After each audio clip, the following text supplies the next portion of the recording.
The radio transmission came in broken and desperate at 8:47 hours. Charlie 6 to any unit.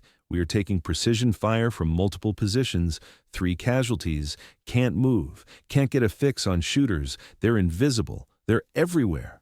Captain Morrison's voice cracked with stress as another round punched through the wall behind him, missing his head by inches. In the Tactical Operations Center 15 miles away, Lieutenant Colonel Sarah Chen stared at the digital map showing Charlie Company pinned down in a Syrian border town, unable to advance, unable to retreat, bleeding from wounds they couldn't see coming. "Where the hell are these shooters?" she demanded. The intelligence officer pulled up thermal imaging. "Ma'am, we count at least 6 enemy snipers in elevated positions covering the entire intersection. They've got interlocking fields of fire, professional positioning, military-grade optics. They're not ISIS. These are trained professionals. Syrian special forces or Russian contractors, maybe both." Chen's jaw tightened. "Counter-sniper assets? We've got 3 Marine Scout snipers in the area, ma'am, but they've been trying for 40 minutes. These enemy shooters are too good. Every time our guys get a position, they take fire and have to displace. We can't get a beat on them." Another transmission. "Charlie 6. Another man down, leg shot, bleeding bad. We need these snipers eliminated now or we're all dead." Chen looked at the only other person in the room who hadn't spoken yet. Staff Sergeant Brooklyn Howard sat calmly at a corner workstation, studying the tactical feed with the focused intensity of someone reading a map before a pleasant hike. 26 years old, 5'6", compact athletic build, dark hair pulled back in a tight regulation bun, brown eyes that missed nothing, no expression showing the thoughts running behind them. She'd been attached to the TOC as an observer from Special Operations, her actual unit and background classified so heavily that even Chen only knew she was some kind of sniper with a very interesting resume. "Howard," Chen said, "you've been watching. What do you think?" Brooklyn stood, walked to the tactical display, studied it for exactly 8 seconds, then turned to face the colonel. "Ma'am, those enemy snipers are good, well-trained, disciplined, professional. They're using a textbook multi-sniper overwatch pattern, probably trained by Russians, definitely not amateurs." She paused. "But they're not unstoppable. They're just used to fighting people who don't know how to hunt snipers." Chen leaned forward. "Can you stop them?" Brooklyn's expression didn't change. "Yes, ma'am. All 6. Give me 18 minutes. The room went silent. Finally, Chen spoke. 18 minutes? "Staff Sergeant, 3 Marine Scout snipers have been trying for almost an hour." "With respect, ma'am, I'm not a Marine Scout sniper." Brooklyn was already moving toward the door. "I need immediate helo transport to Grid November 7-4, rifle and optics from the armory, and direct comms to Charlie 6 so I can coordinate. Clock starts when I'm on the ground." Chen made a decision. "Go. Show me what unstoppable really looks like. Drop a comment and subscribe, because what Staff Sergeant Brooklyn Howard did in the next 18 minutes would become required study at every sniper school in the U.S. military." Staff Sergeant Brooklyn Howard was 26 years old, U.S. Army Special Operations, trained at the Special Operations Target Interdiction Course, SOTIC, the most advanced sniper training program in the American military. 5'6", 135 pounds of precisely conditioned muscle, dark brown hair, brown eyes that could track a target at 1,200 meters through mirage and wind. From Montana originally, she'd grown up hunting with her father, a retired Delta Force operator who'd taught her to shoot before she could ride a bike. What made Brooklyn different from most snipers wasn't just her technical skill, though she'd graduated SOTIC with the highest scores in her class. It was her ability to think like her targets, to understand the tactical psychology of enemy snipers, to get inside their decision-making process and predict their next move before they made it. In 6 years of operations across 3 continents, she'd eliminated 42 high-value targets, all confirmed kills, all at extreme range, most of them enemy snipers or commanders who'd thought they were untouchable. Today, she'd add 6 more. The helicopter touched down on a rooftop 3 blocks from where Charlie Company was pinned.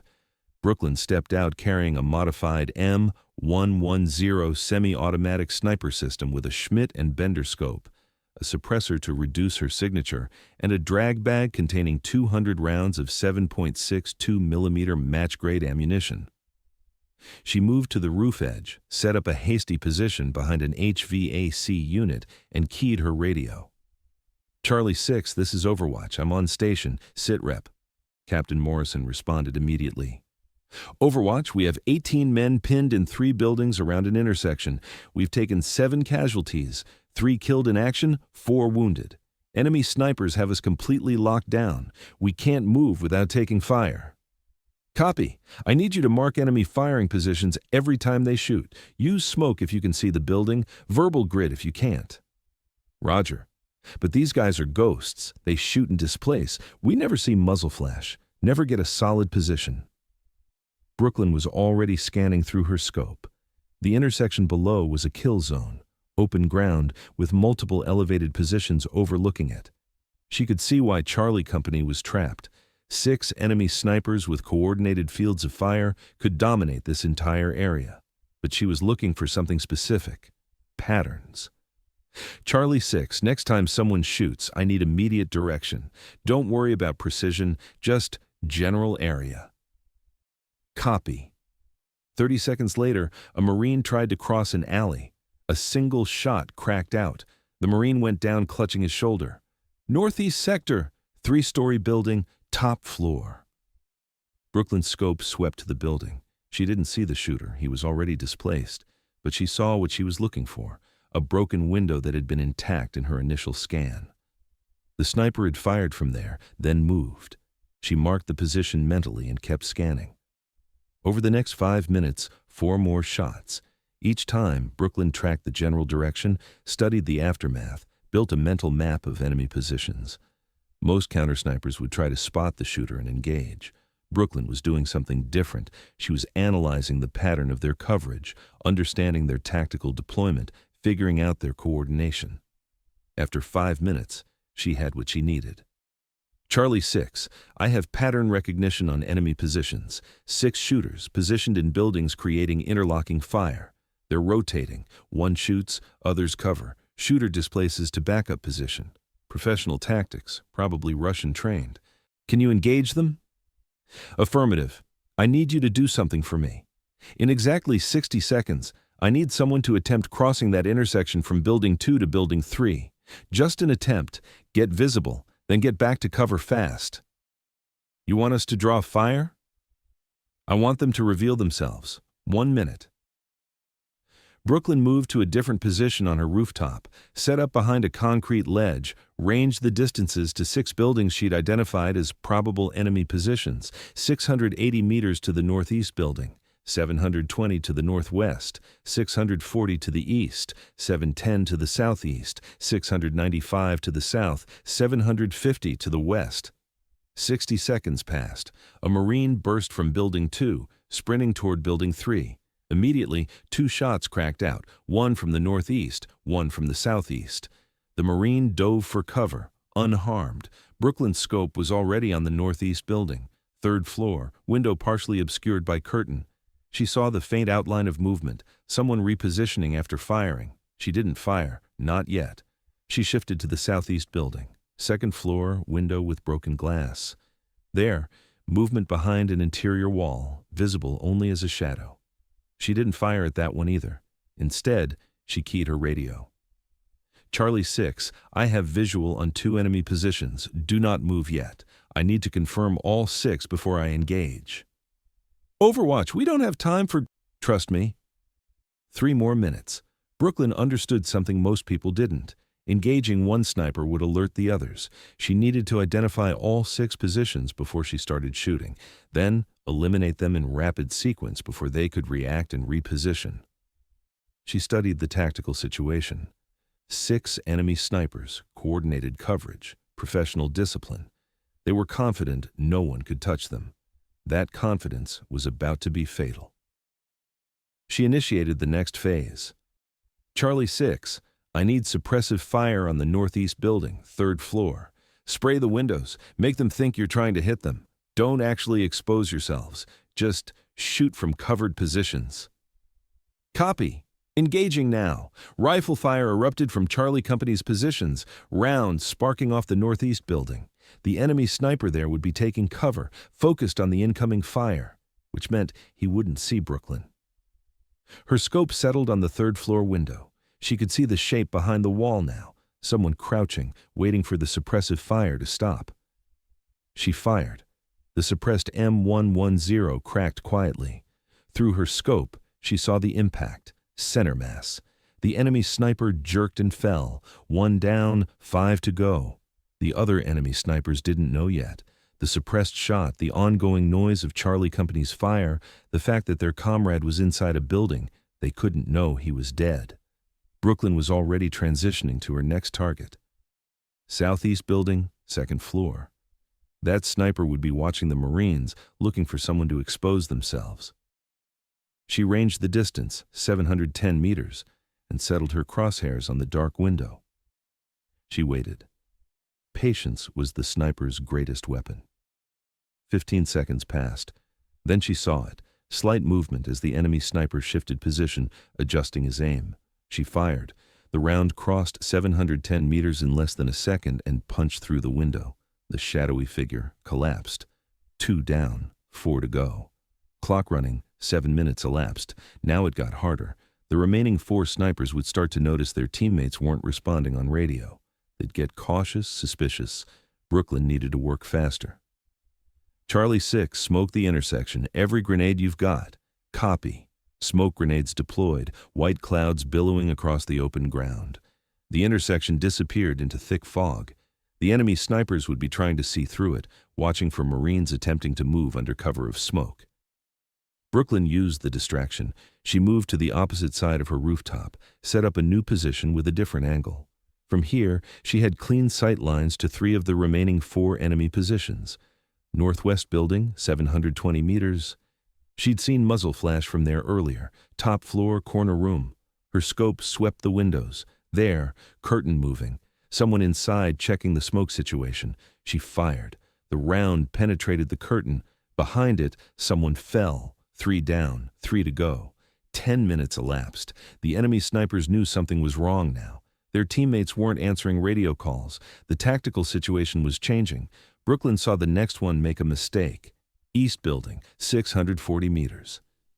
A figure appeared in a window for just a moment, probably trying to reposition to a different room. Brooklyn was ready. She fired the moment she saw movement. The figure dropped. 4 down, 2 to go. 12 minutes elapsed. The remaining 2 enemy snipers were professional enough to realize they were being hunted. Brooklyn saw them executing textbook counter-sniper procedures, staying away from windows, using interior rooms, trying to break line of sight. But they made a tactical error. They tried to exfiltrate. South building, 695 meters. Brooklyn saw a figure moving rapidly through a hallway, visible through connected windows, someone trying to reach a stairwell to escape. She tracked the movement, led the target, and fired. The figure stumbled and fell in the hallway. 5 down, 1 to go. 14 minutes elapsed. The last sniper was the smartest. West building, 750 meters, the longest shot, the most difficult position. He'd stayed completely hidden, hadn't taken a shot since Brooklyn had started her counter-sniper operation. He was waiting, hoping Brooklyn would think he'd already escaped, would move on and give him a chance to slip away. Brooklyn knew he was still there. She could feel it. A professional sense developed over years of hunting people who were hunting others. She studied the West building through her scope. 4 floors, multiple windows, dozens of possible positions. Finding one person in there who was actively hiding would take time she didn't have. So she didn't try to find him. She made him find her. Charlie 6, I need a distraction. Send someone into the intersection, full run across open ground. Overwatch, that's suicide if there's still a shooter. There is, but he won't shoot your man. He'll be watching for me. Trust me. Silence. Then, moving. A Marine burst from cover and sprinted across the smoke-filled intersection, fully exposed, moving fast. Brooklyn wasn't watching the Marine. She was watching the West building through her scope, scanning windows in a specific pattern, focusing on positions that would have good observation on her rooftop. There. 4th floor, Window with a partially opened shutter, the faintest glint of light on glass, a rifle scope catching the sun. The enemy sniper was doing exactly what Brooklyn had predicted. He wasn't shooting at the exposed Marine. He was looking for the counter-sniper who'd killed his 5 teammates. He was hunting Brooklyn. She smiled slightly. Amateur mistake. You don't hunt someone who's already hunting you. Her crosshairs settled on the window. 750 meters, longest shot of the engagement upward angle, wind pushing left to right about 8 miles per hour. She adjusted for all variables, found her natural respiratory pause, and squeezed. The M110 fired. Through her scope, she saw the window shatter. The glint disappeared. A moment later, a rifle fell from the window and clattered to the street below. 6 down, 0 to go. 18 minutes, 12 seconds from wheels down to last shot. Brooklyn keyed her radio. Charlie 6, all enemy snipers neutralized. You're clear to move. Confirm by attempting intersection crossing. 30 seconds of silence. Then, a Marine cautiously stepped into the intersection. No shots. He walked all the way across. Still, no shots. Captain Morrison's voice came back, disbelief evident. Overwatch, intersection is clear. No fire. How many did you get? All of them. 6 confirmed. 6 in 18 minutes? How the hell? Pattern recognition, tactical prediction, and patience, Captain. They were good, but they were trained to fight people who react. I hunted them instead. Back at the TOC, Lieutenant Colonel Chen reviewed the helmet cam footage from Charlie Company and the after-action report. 6 enemy snipers, all confirmed killed by precise long-range fire, eliminated in 18 minutes and 12 seconds by a single counter-sniper who'd studied their pattern and systematically taken them apart. Brooklyn sat across from her, cleaning her rifle with the methodical precision of someone who'd done it 10,000 times. Staff Sergeant Howard, Chen said slowly, I've been in the military for 22 years. I've worked with scout snipers, Delta snipers, SEAL snipers. What you just did, I've never seen anything like that. Ma'am, they were well-trained but predictable. They used a standard Russian multi-sniper Overwatch doctrine, interlocking fields of fire, coordinated coverage, displacement after shots. It's very effective against conventional forces who don't understand the pattern. But you understood it? Yes, ma'am. Because I've studied it. And because I don't think like a Marine Scout sniper or even like most special operations snipers. I think like an enemy sniper. I understand their decision trees, their tactical psychology. Once I see their pattern, I can predict their positions and exploit their coordination against them. Chen pulled up the tactical replay on her screen. Walk me through it. How did you identify all 6 positions so quickly? Brooklyn set down her cleaning rod and came to the screen. First principle. Enemy snipers using coordinated Overwatch aren't randomly positioned.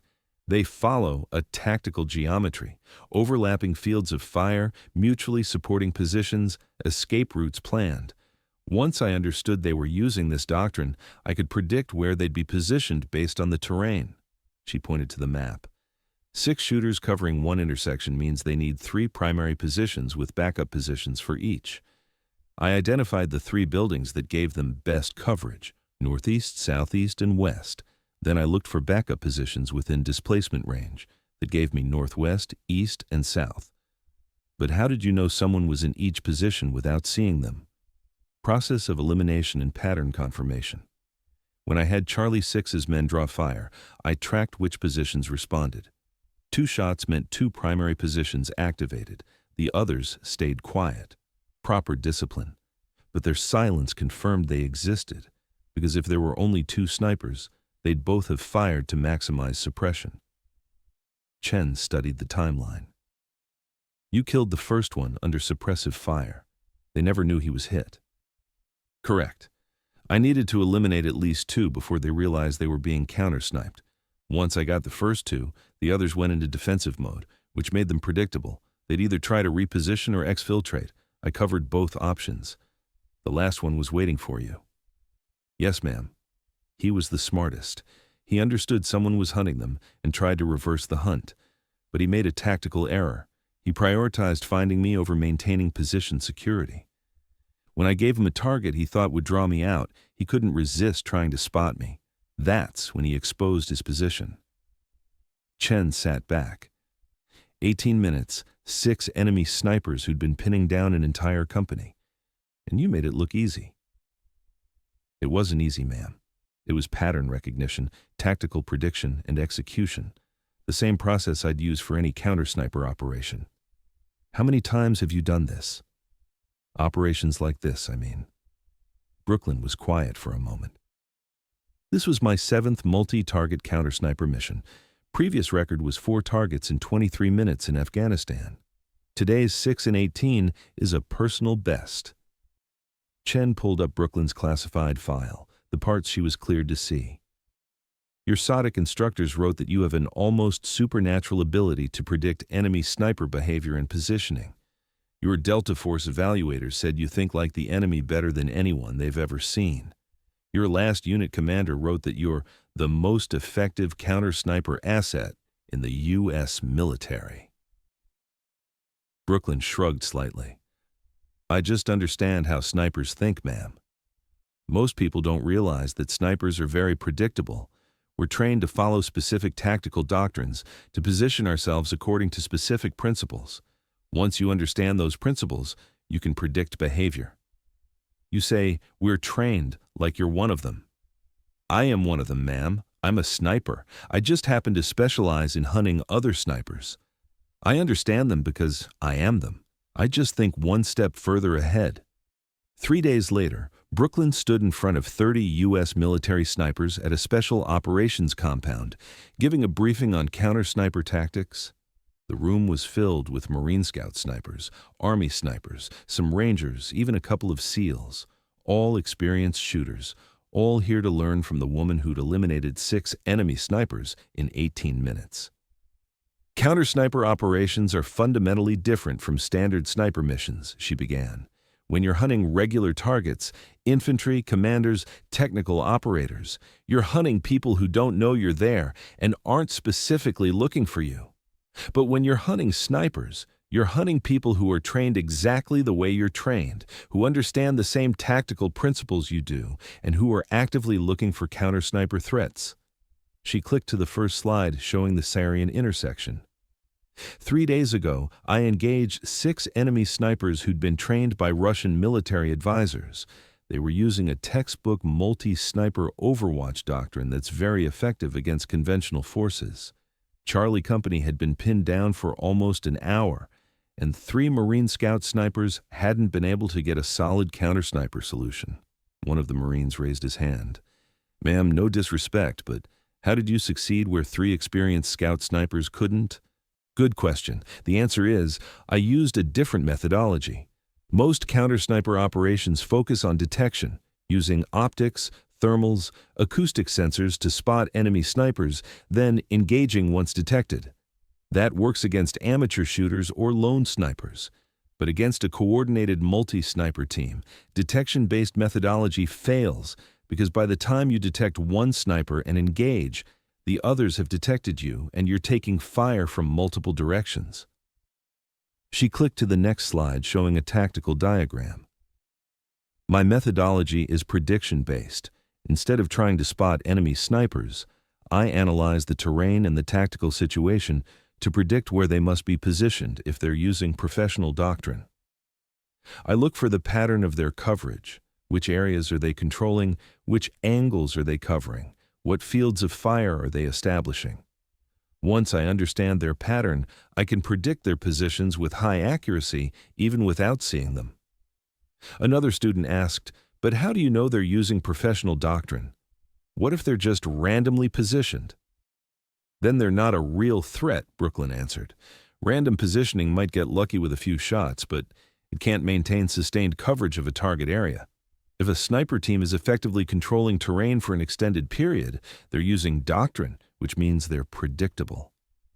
She walked through the Syrian operation step by step, explaining how she'd identified the 6 positions through pattern analysis, how she'd confirmed them through controlled provocation, how she'd eliminated them in sequence using psychological prediction about how they'd react.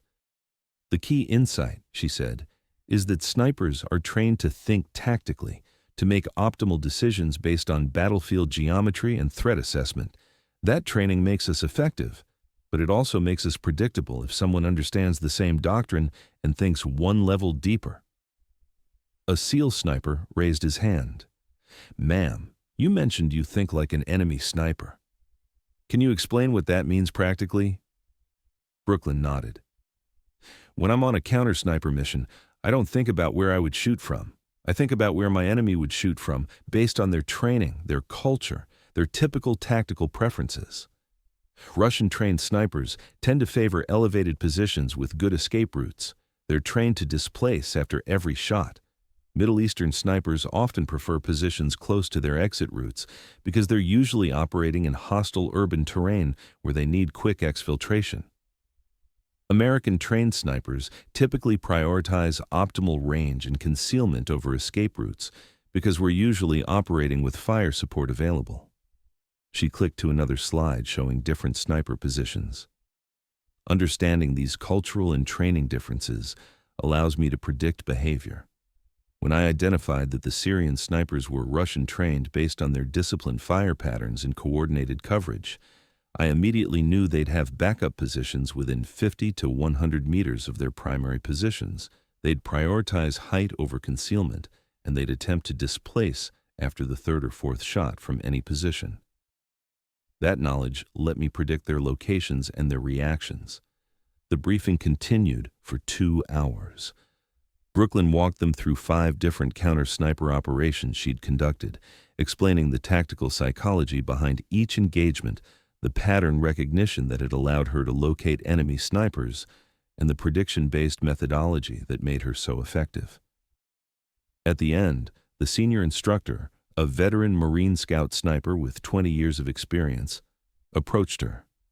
"Staff Sergeant, I've been teaching snipers for 15 years.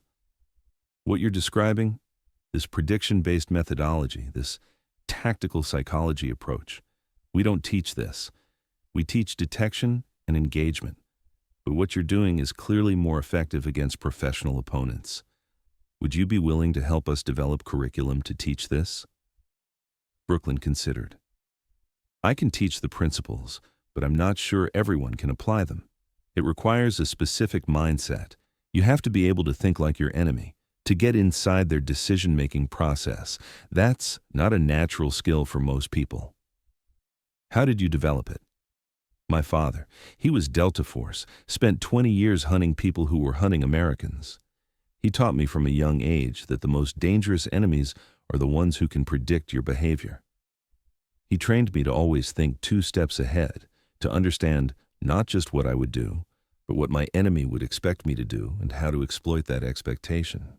The instructor nodded slowly. "That's not standard military training. That's something deeper, almost like a chess grandmaster thinking multiple moves ahead." "That's exactly what it is," Brooklyn agreed. "Chess with rifles, where the pieces are real people and the consequences are real deaths. You have to understand the rules your opponent is following, predict their next 3 moves, and position yourself to exploit the move they don't see coming." 6 months later, Brooklyn was back in the field, this time in Eastern Europe. Russian forces were operating in a contested zone, and their sniper teams were causing significant casualties among NATO forces. Intelligence had identified a particular Russian sniper team that had killed 15 NATO soldiers over the past 2 weeks, a highly skilled group that was becoming a strategic problem. Brooklyn was assigned to find them and eliminate them. She spent 3 days studying their pattern. They operated in pairs, used a rotation system where they'd strike from one area for 2 days, then move to a completely different sector. They favored industrial areas with complex sight lines. They were patient, disciplined, and extremely effective. On the 4th day, Brooklyn predicted where they'd strike next based on the pattern of their previous hits and the tactical geometry of remaining high-value areas. She positioned herself on a rooftop overlooking the predicted zone 12 hours before their expected strike window.